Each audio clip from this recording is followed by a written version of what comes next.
waded out 100 feet into the river. But before he could attempt the biblical recreation and claim he was Jesus reborn, 3 huge crocodiles quickly swam up and devoured him. Today we're here to check out amazingly stupid and dumb ways people have died. Let's get right to the good stuff and take a look at even more Darwin Award That's a winners really dumb and way to people who die. ended themselves in the dumbest ways imaginable.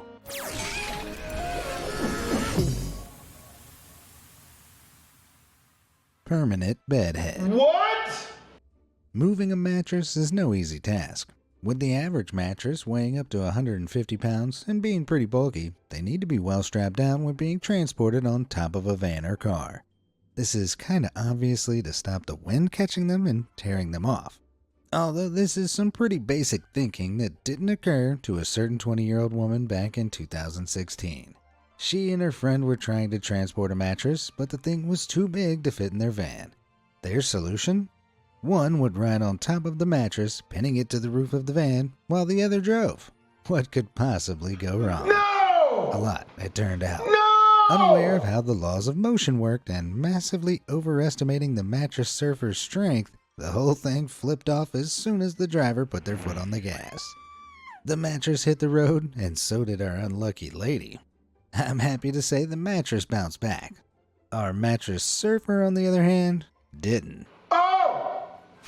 Oh! Struck speechless. Oh, that's dumb. Road rage ain't no joke. Oh, that's but it dumb. can have That's some pretty dumb. funny consequences if the events of September 12th, 2021 are anything to go by. At 1:30 a.m. on this Sunday morning, 2 drivers collided on the I-80 in California. It's not bad. Instead of taking their argument off to the side of the road, the drivers decided to commence arguing in the middle of the traffic lanes. In the early morning, they must have idiotically assumed that no one but them would be using the road. And they were dead wrong. A few minutes later, both men were struck by an oncoming car and were found unresponsive at the scene. Oh! That's certainly one way to park an argument. Damn! That's dumb! Scrap idea. Really? There are plenty of safe things you can source scrap metal from. Cars, old equipment, recycled cans, the list goes on. You know what isn't safe to source scrap metal from, though? Grenades. No! Specifically, rocket-propelled grenades, or RPGs for short. No! But this didn't occur to a man in Rio de Janeiro back in 2006 who was so hell-bent on getting his hands on some scrap metal, he'd do anything to crack open an old disused RPG he'd found. Did he suck the RPG? First, he tried driving over the explosive device with his car. No. And when that didn't work, he decided to, carefully and considerately, smash the thing open with a sledgehammer. No! To no one's surprise, the sledgehammer worked in a manner. Not only did it manage to open the grenade, but the force of the resulting explosion also opened up our man, 6 cars, and the repair shop he'd been working at. Damn! When police showed up, they found a phenomenal 14 more of these stored nearby. So even if that one hadn't exploded, there was a good chance one of the others would have. Talk about being destined for a Darwin Award. You a dumbass. Now, like I said, this is part 12 of a series. If you like it so far and want a part 13, be sure to hit those like and subscribe buttons down below. All done? Great. What incredible act of idiocy do we have next? There's no way. Is it a bird? Is it a plane? No, it's a lawyer? Ha! There That's are funny. smart people, there are intelligent people, and then there are lawyers. Studying for a law degree and passing the bar exam are 2 of the hardest academic achievements anyone can accomplish. So you kinda assume they're the brightest of the bunch. I would consider But so. not always. I Back in don't believe you. 1984, a young lawyer was attending an early 4th of July party at his office in Chicago. Apparently, he got into a heated debate with one of his colleagues about the Olympics, and to settle their dispute, they agreed to have a race down a corridor of their building.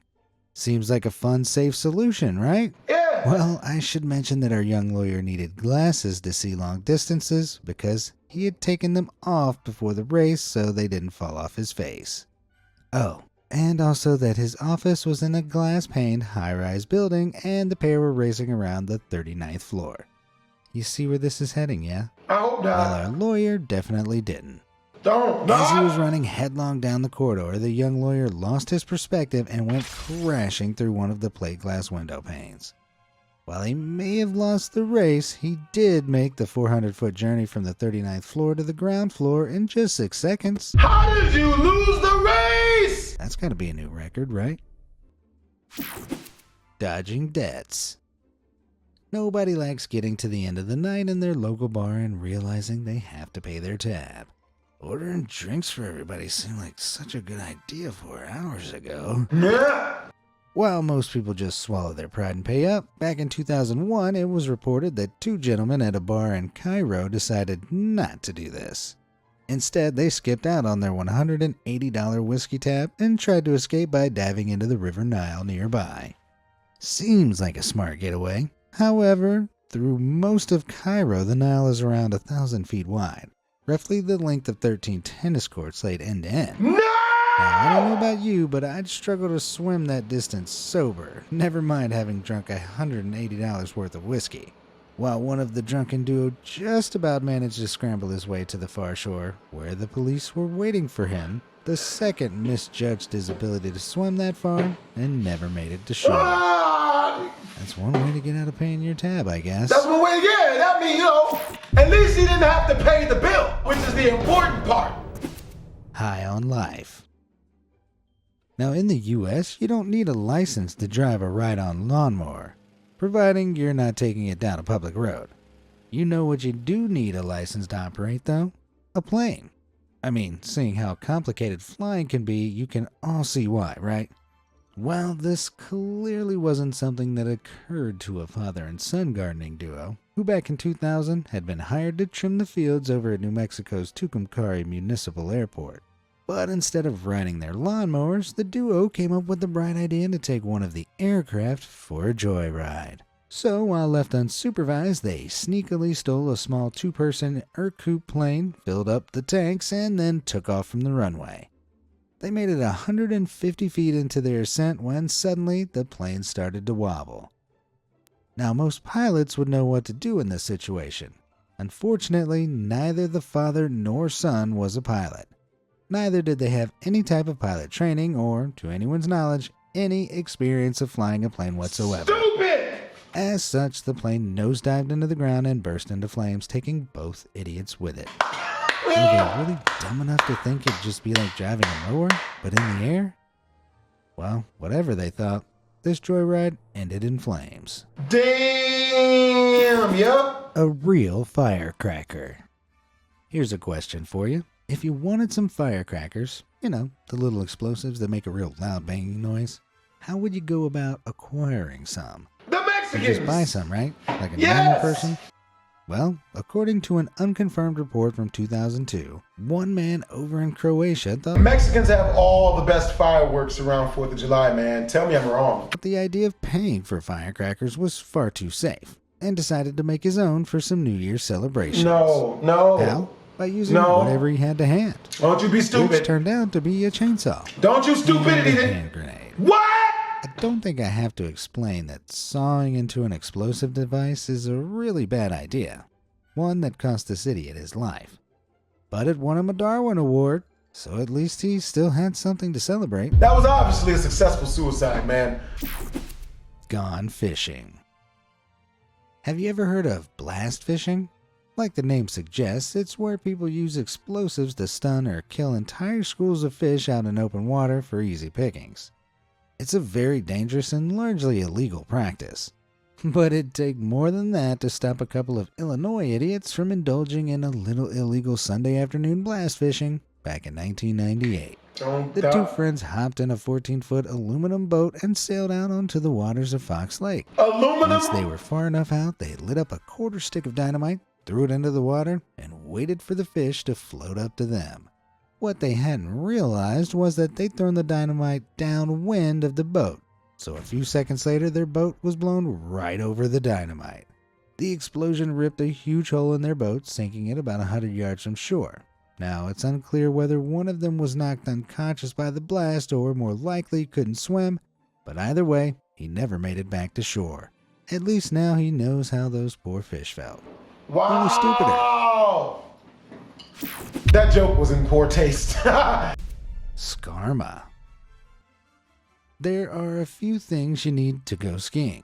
Protective wear, the right equipment, and good visibility. And as you probably guessed, the next guy who earned himself a Darwin Award had none of these. Back in 2002, a 22-year-old idiot and a few of his friends decided to hike up Mammoth Mountain in Nevada at 3 a.m. for a little out-of-hours skiing session.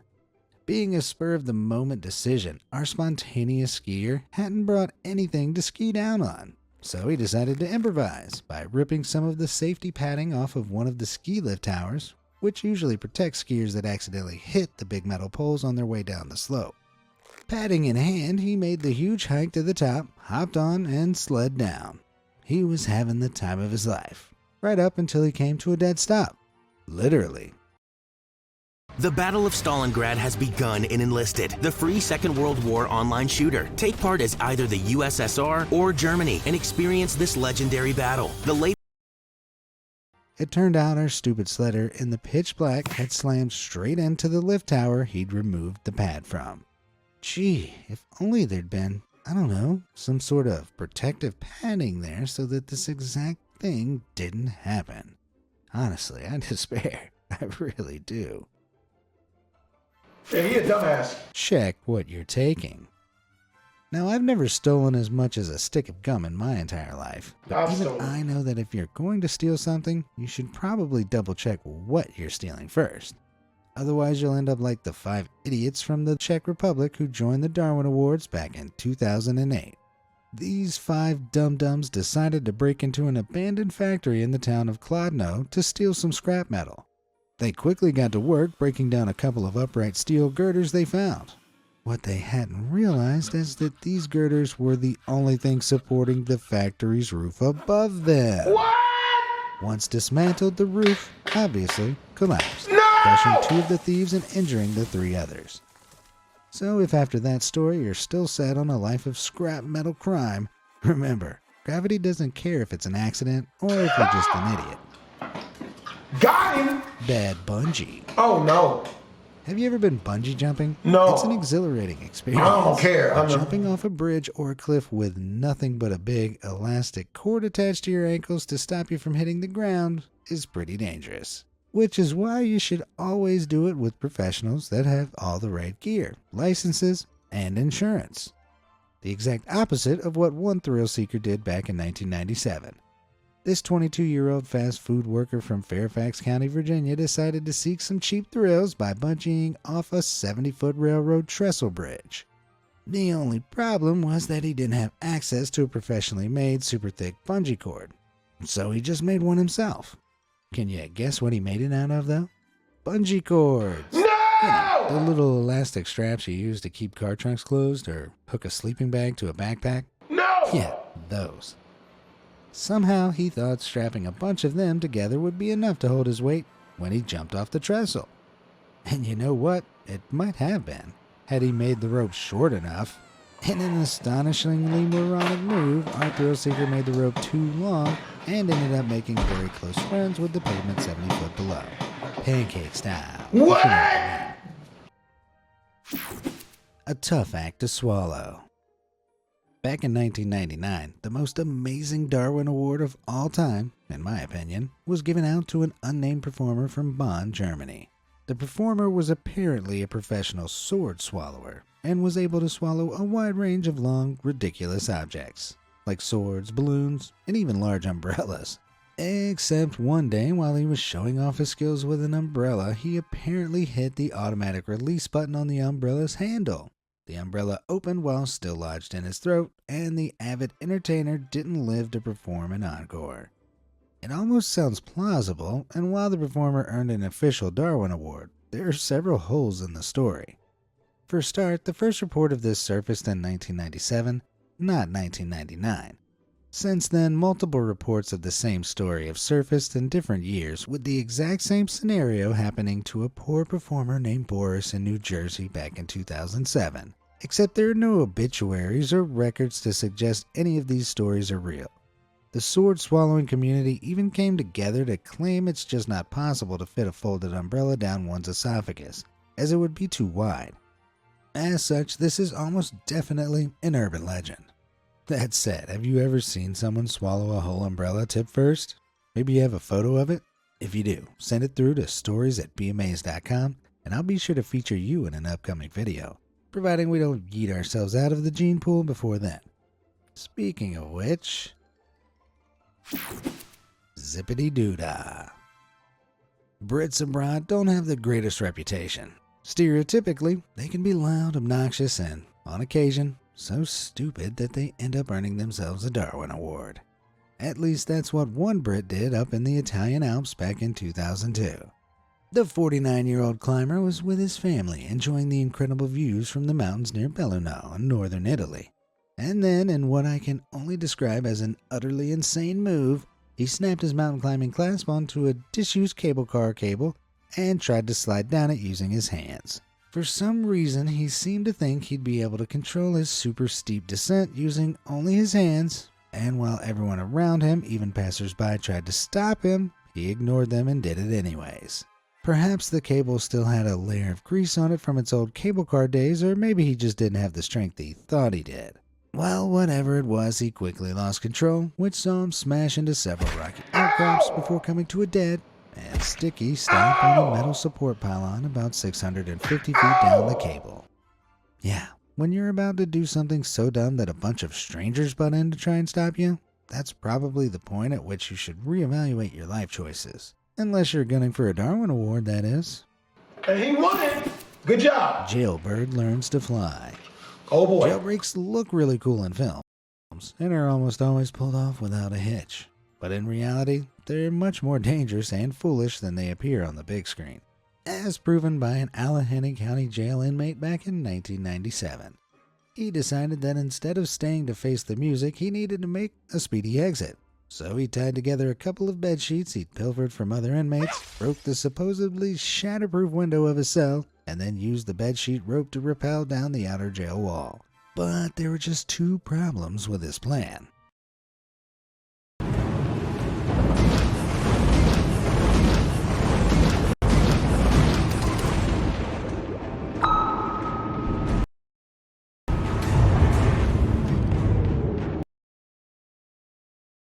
The first was that his makeshift rope was about 60 feet long, but his cell was on the 17th story, so his rope was roughly 90 feet short of the ground. Damn! The second was that he hadn't cleared the window frame of the remaining glass shards, and these cut the bed sheets as he was climbing down, eventually shearing his makeshift rope in two and sending him plummeting more than 8 stories to his dumb demise.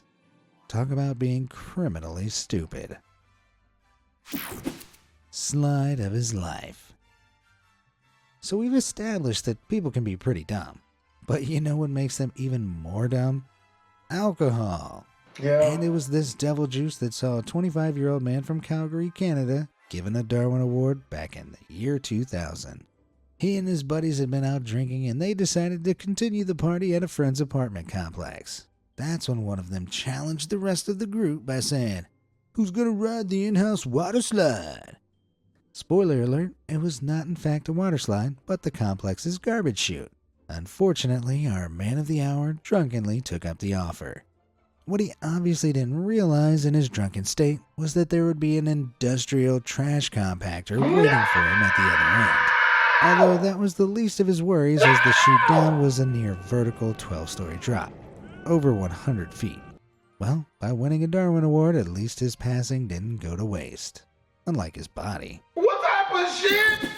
God help us.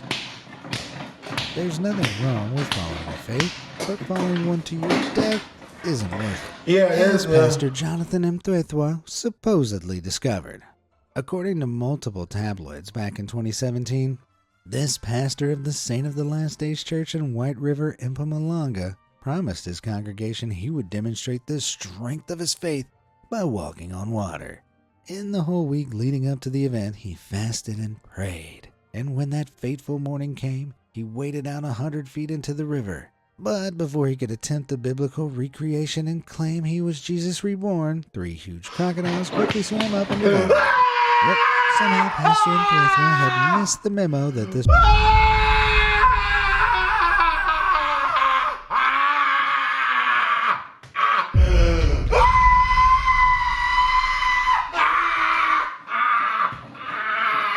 River. And with good reason apparently. Church deacon in Cozy supposedly said that after 30 minutes there was nothing left of the pastor except his sandals and underwear. Tabloids all over the world rushed to report the story. But something wasn't quite right. The first tabloids to report the story were in Zimbabwe, but White River is in neighboring South Africa. How would anyone in Zimbabwe have gotten the story first? It turned out the whole story was just a spoof, something someone in the newsroom had cooked up for sensationalism. But the fact that so many news outlets and people believed it tells us a lot about how little faith we all have left in humanity. Shit, I believe that shit, nigga. That shit would have been funny as hell, man. Getting closer to God. Anyone who does charity work is an incredible human being, in my humble opinion. But while done with the best intentions, some feats done in the name of fundraising can be straight up stupid. Case in point, we'll rewind to 2008 and head over to Paranaguá, Brazil. This is where a Catholic priest was busy filling up 1,000 helium balloons. I thought he was about to say that's where a Catholic priest was busy filling up 1,000 children, but I'm glad that's not the case. It's just balloons. We're going to edit that out. He was planning to break the 19-hour balloon cluster flight record to raise money for a spiritual rest area for truck drivers in Paranaguá.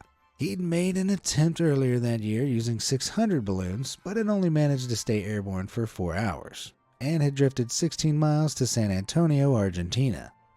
Convinced he just needed more balloons, the persistent priest, who was an experienced skydiver, packed a flotation device, 5 days of food and water, a thermal flight suit, a parachute, a helmet, several cell phones, and a GPS device. Seems like he thought of everything. Only thing was he didn't actually know how to use the GPS device. Not only that, when he was released, the weather was really overcast, so people on the ground lost sight of him very quickly. He was planning on landing in Dorados, some 550 miles away in more central South America.